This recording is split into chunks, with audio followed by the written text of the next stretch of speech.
What is up, sexy people of the internet? It is Dave, it is Duncan, back from Metal Epidemic for another album review. And for this review, Duncan and I have been checking out the new album from Ukrainian post-heavy shoegaze solo project, Super Pink Moon. 20 statements I wasn't expecting in a description there. The band's new album, Inertia, will be released on December 1st. Super Pink Moon was created in 2019 as a solo project of Somali Yacht club guitarist and vocalist Ihor Przejliak. You authentic speaking Ukrainian bastard. I'm just going to go first name for the rest of the review. He's from Lviv in Ukraine, and gracefully interweaving post-rock, shoegaze, indie rock, his sophomore album, Iron Rain, depicted the angst and emotional turmoil of having to make it through the day when surrounded by chaos, as it was entirely written, recorded and released amid the Russian invasion of Ukraine. Since then, Super Pink Moon has worked on his new full-length, Inertia, which will be released on December 1st. About the album, Ihor says, the new album is about inertia. It's when a part of our life continues to move along the previous trajectory until the collision. It's convenient and reliable. There are no risks. You just keep moving in the same direction. The problem with inertia is low flexibility. For example, to turn a large ship, a lot of effort is needed. As a result, we take a long time to adapt to new abrupt changes. The inertia of my life is actually the Super Pink Moon project. At the moment, it has lost its relevance, but purely out of inertia. I finished it and I'm releasing it as it is. From a musical point of view, it's just home experiments, as always, a mixture of all styles. Some tracks have more electronics, some less. I would love it to be listened to not as background music, but how can I force anyone, right? So, technically, the second Super Pink Moon album to be released in 2023. Back in February, we had Iron Rain, which was reviewed by Hillary here at Metal Epidemic. And Hillary's review definitely piqued my interest. She spoke very highly of that album, so I was really excited to check it out. I actually ended up mentioning it on one of our podcasts, probably the March podcast. I also love the fact that they released a new one. Hillary didn't get a chance. She was like, nope. You have turned me onto this band. It is no longer your band. She's been busy. She's been out reviewing Baroness and all those sorts of bands out. Did she know it came with a price? It came in. It doesn't matter. Anyway, I don't know why I'm getting into that. So that album, I mentioned it back in March, was probably one of my highlights on the podcast back in March. But a little bit surprised to get another album this year from Super Pink Moon. I did not see that coming. But I get the feeling that Ihor just writes, when the mood strikes, and there's no real kind of pattern to, when it comes to how long there is in between albums and stuff. I thought, as I said, I thoroughly enjoyed the previous album, Iron Rain. I'm a big shoegaze fan, and that album had a lot of elements that kind of put me in mind of other bands that I like. Bands like Nothing, who I'm a big fan of.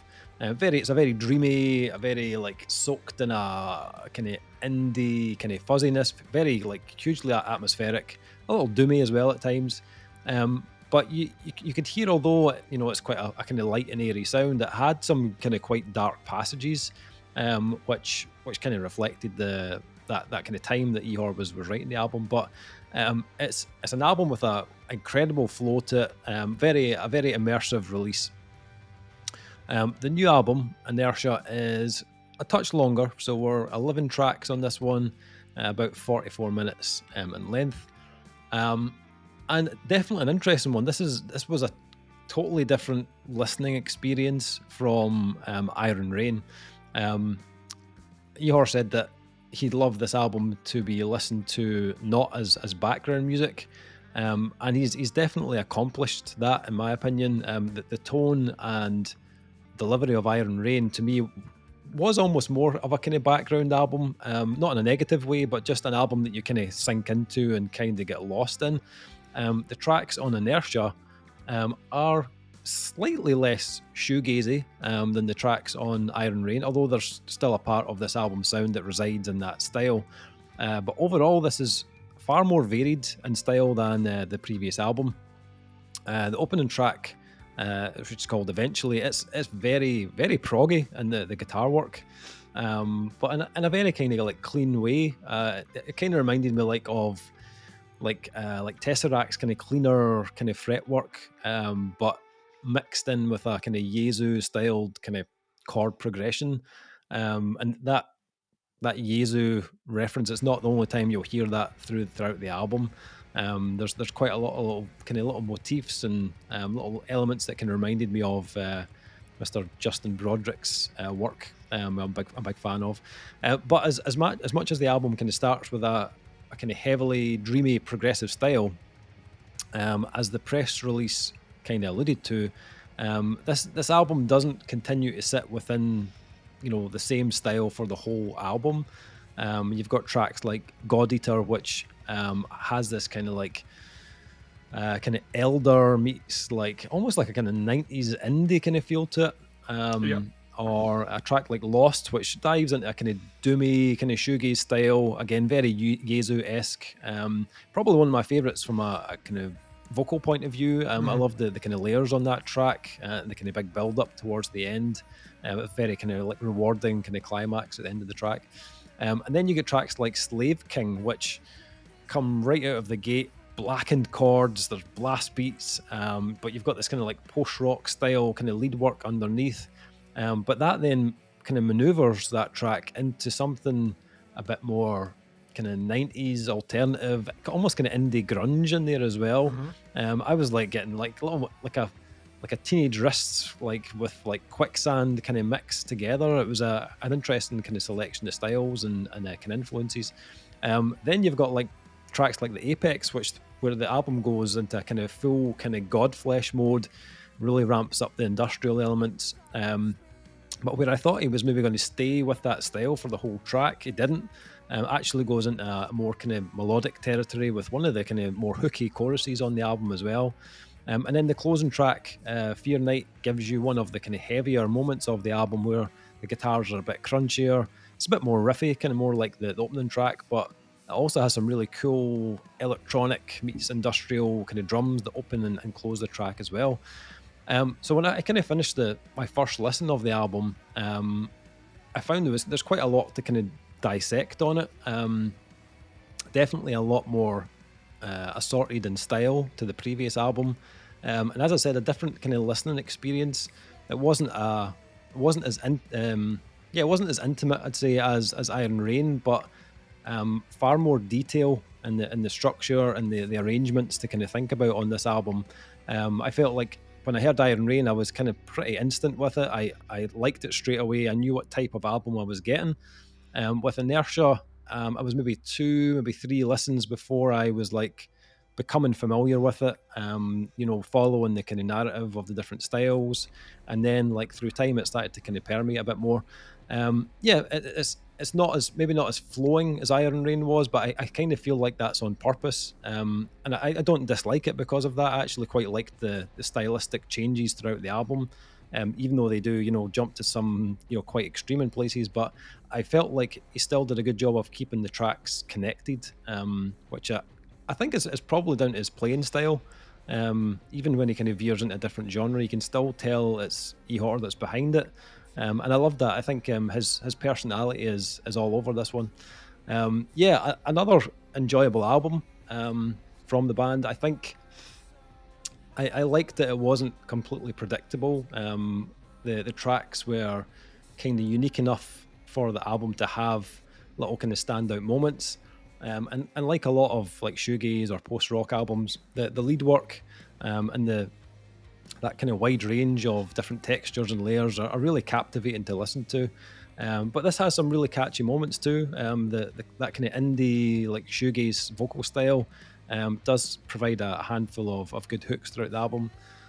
But yeah, I think Ihor has provided fans of his work with 2 excellent albums this year that you can kind of enjoy in different ways, really. What about yourself? What did you think of this? How did you get on with this one? So I knew nothing about this. I obviously did not bother even listening to you when you mentioned them earlier in the year.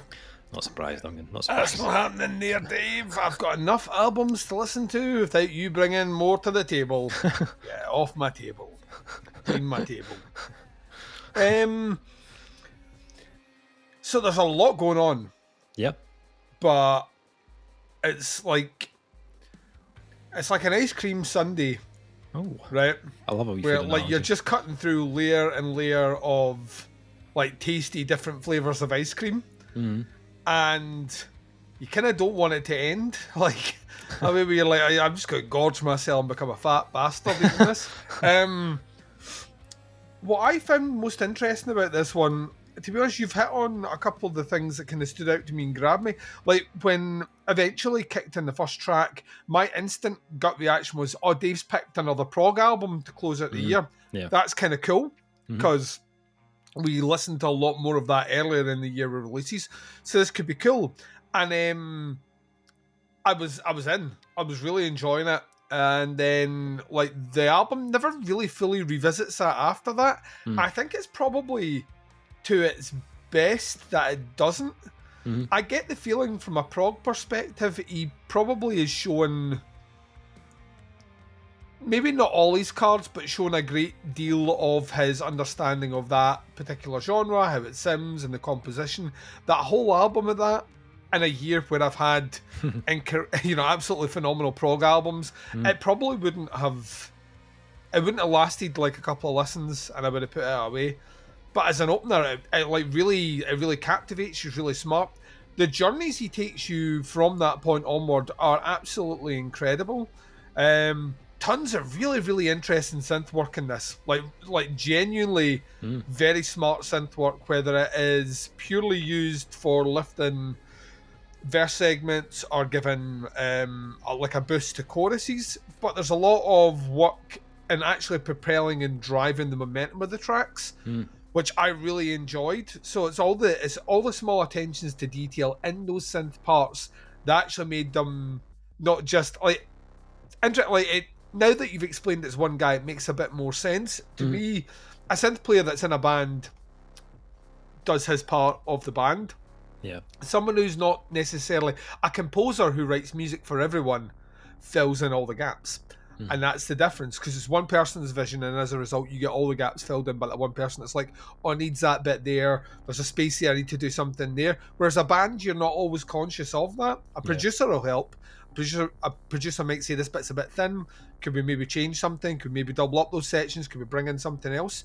But there isn't really a lot of, even though it is shoegaze for sure at its core, and there are segments which are breathy and spacey, there's never any room in the way that it's layered and composed, which I think, once again, is awesome, because it gives every track a bit of weight behind it. Vocally, it's saturated in something between a kind of alt-rock from the 90s and a bit of the grunge. The grungier tones are the heavier side of his vocals. Yeah.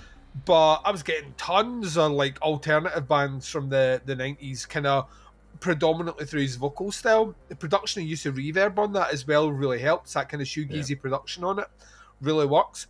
Guitar work is captivating. It can at times go, like you mentioned before, when they go, for all intents and purposes, black metal-y.